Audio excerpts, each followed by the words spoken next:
Bismillahirrahmanirrahim.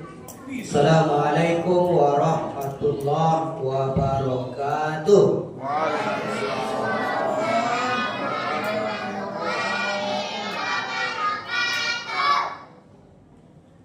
Alhamdulillah, alhamdulillahillazi anzala sakinata fi qulubil mu'minin liyazdadu imanan ma'a imanihim. Asyhadu an la ilaha illallah wahdahu la syarika lah wa asyhadu anna Muhammadan abduhu wa rasuluh. Allahumma salli ala sayyidina Muhammad wa ala ali sayyidina Muhammad. Qala ta'ala a'udzu billahi minasyaitonir rajim. Syahrul Ramadan allazi unzila fihil Qur'an hudan linnas wa bayyinati minal huda wal furqan.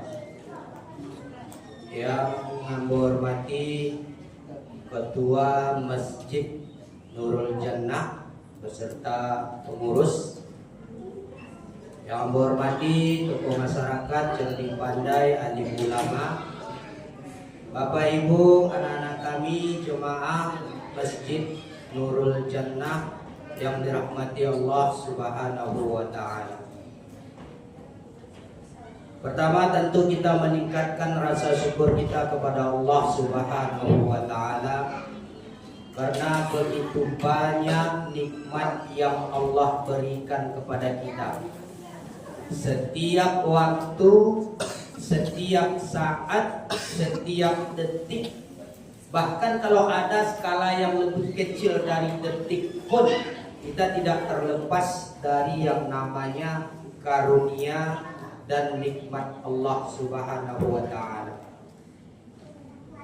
Bapak Ibu yang dirahmati Allah, salah satu obsesi terbesarnya syaitan itu, selain setan itu menggoda kita supaya tidak beribadah, menggoda kita supaya tidak sholat, tidak baca Al-Quran, maka salah satu obsesi terbesar setan itu adalah bagaimana kita ini tidak meningkatkan rasa syukur kita kepada Allah Subhanahu wa ta'ala.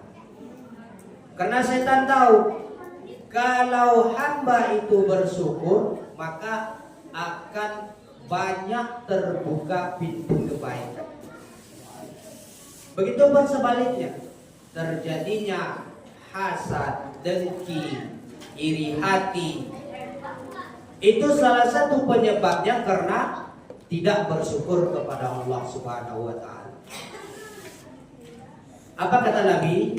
Inna syaitana qad ayyiza musalluna fi jazirat Arab. Sesungguhnya setan itu telah berputus asa menjadikan patung-patung disembah di Jazirah Arab. Walakin tahrisi bainahum, tetapi setan tidak pernah putus asa untuk menjadikan manusia ini untuk saling dengki, untuk saling iri, untuk saling dendam. Itu memang programnya setan. Kenapa? Karena memang setan itu sangat benci kepada hambanya yang bersyukur. Maka di situ mulai dia membandingkan hidupnya dengan hidup orang lain, membandingkan pasangannya dengan pasangan orang lain. Itu adalah programnya setan. Jadi jemaah yang dirahmati Allah Subhanahu wa ta'ala, kunci hidup bahagia adalah bersyukur tanpa tapi dan sabar tanpa tapi. Karena itu memang pilihan kita sebagai orang yang beriman. Ketika kita mendapat nikmat dari Allah, kita bersyukur. Ada sesuatu yang tak sesuai dengan hati keinginan kita, kita bersabar. Itulah indahnya menjadi orang yang beriman.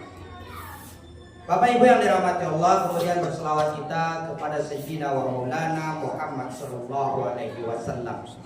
Manusia terbaik, manusia sempurna, manusia yang paling mulia di atas bumi ini. Bahkan saking mulianya Nabi itu, jauh sebelum Nabi dilahirkan, Allah sudah buat perjanjian dengan para Nabi dan Rasul.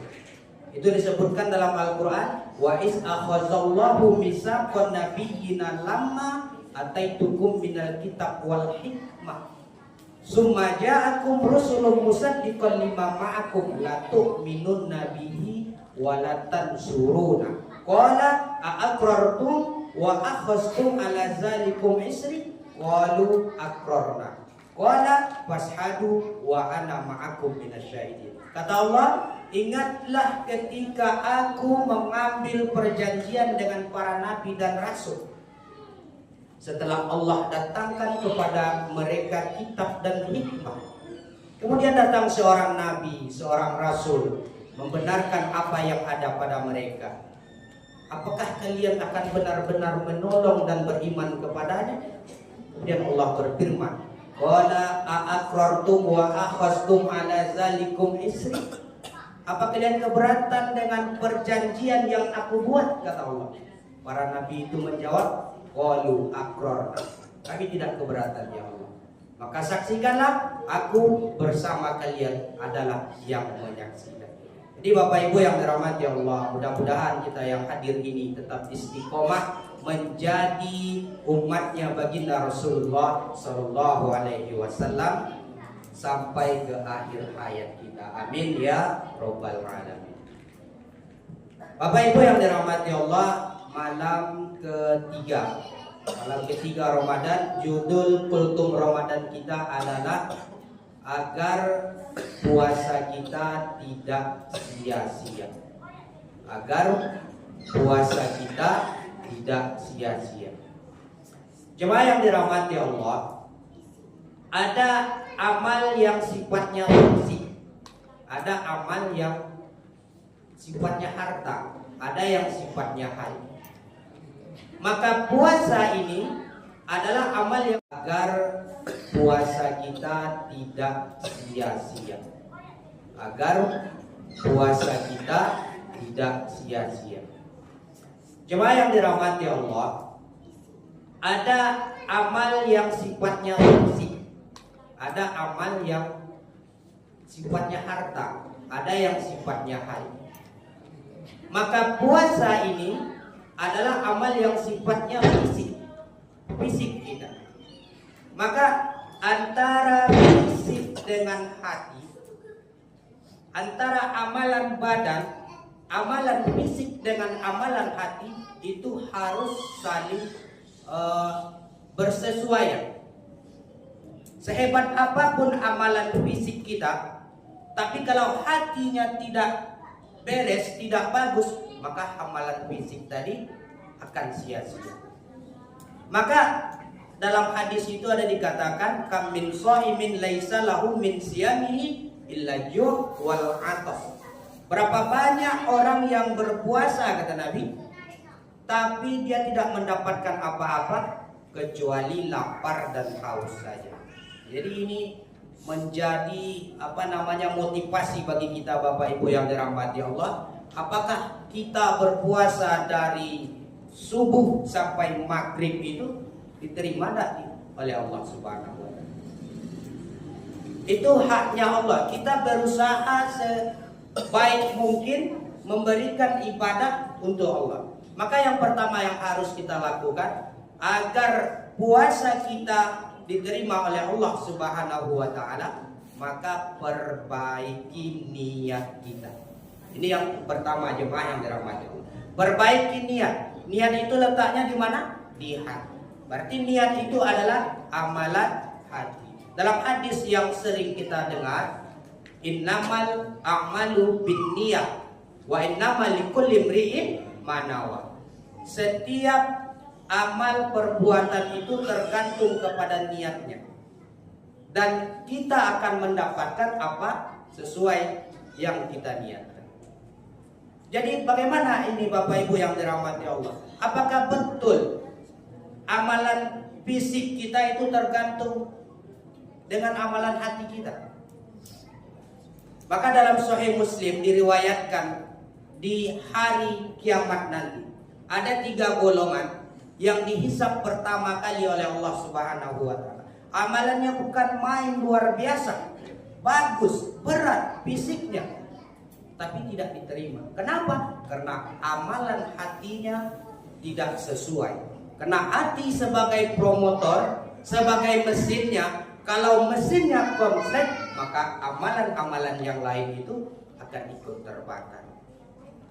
Apa 3 golongan itu? Yang pertama, orang yang berjihad di jalan Allah.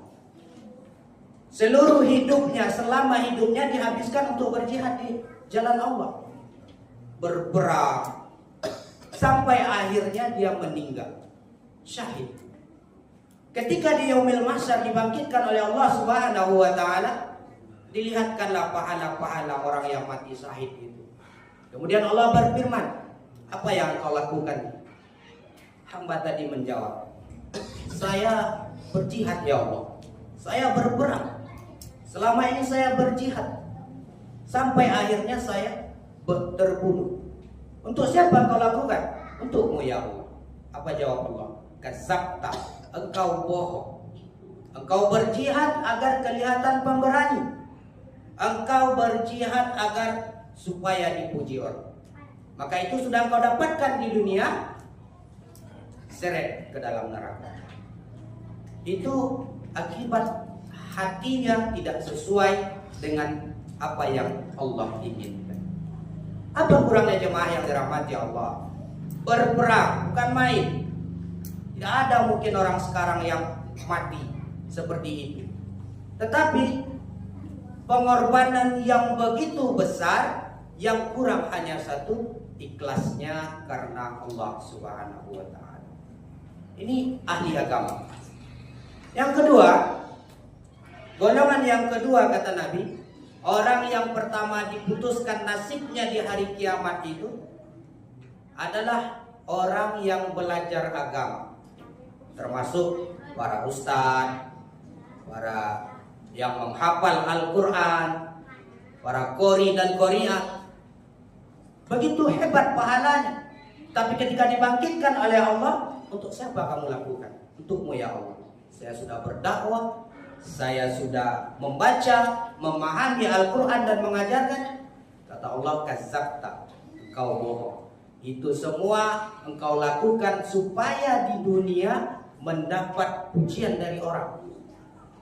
Engkau lakukan itu semua agar dibilang qori dan qori'ah, supaya dibilang penghafal Al-Quran, dan itu sudah engkau dapatkan di dunia. Maka sekarang saatnya engkau dimasukkan ke dalam neraka. Yang ketiga, orang yang dermawan, jemaah yang dirahmati Allah. Redaksi yang sama dari Simpang Panam sampai ke Sudirman itu nama dia. Kalau ada masjid sumbangan, selalu ada nama dia. Sebulan sekian, sebulan sekian. Tapi apa kata Allah? Kadzabta, engkau berbohong, engkau dermawan, engkau menghimpahkan hartamu hanya untuk supaya dibilang dermawan, maka seret ke dalam neraka. Jadi jemaah yang dirahmati Allah Subhanahu wa taala, amalan hati, niat ikhlas karena Allah Subhanahu wa taala itu sangat berpengaruh terhadap apapun amalan kita. Bukan hanya puasa, sedekah, sholat dan lain sebagainya. Karena ikhlas itu adalah kunci diterimanya amal kita. Jadi jemaah yang dirahmati Allah Subhanahu wa taala, agar kita tidak sia-sia puasanya dari subuh sampai maghrib itu, maka perbaiki niat kita karena Allah Subhanahu wa taala. Yang kedua, usaha kita untuk supaya puasa kita ini diterima oleh Allah Subhanahu wa taala, menjaga lisan dan perilaku. Ini penting.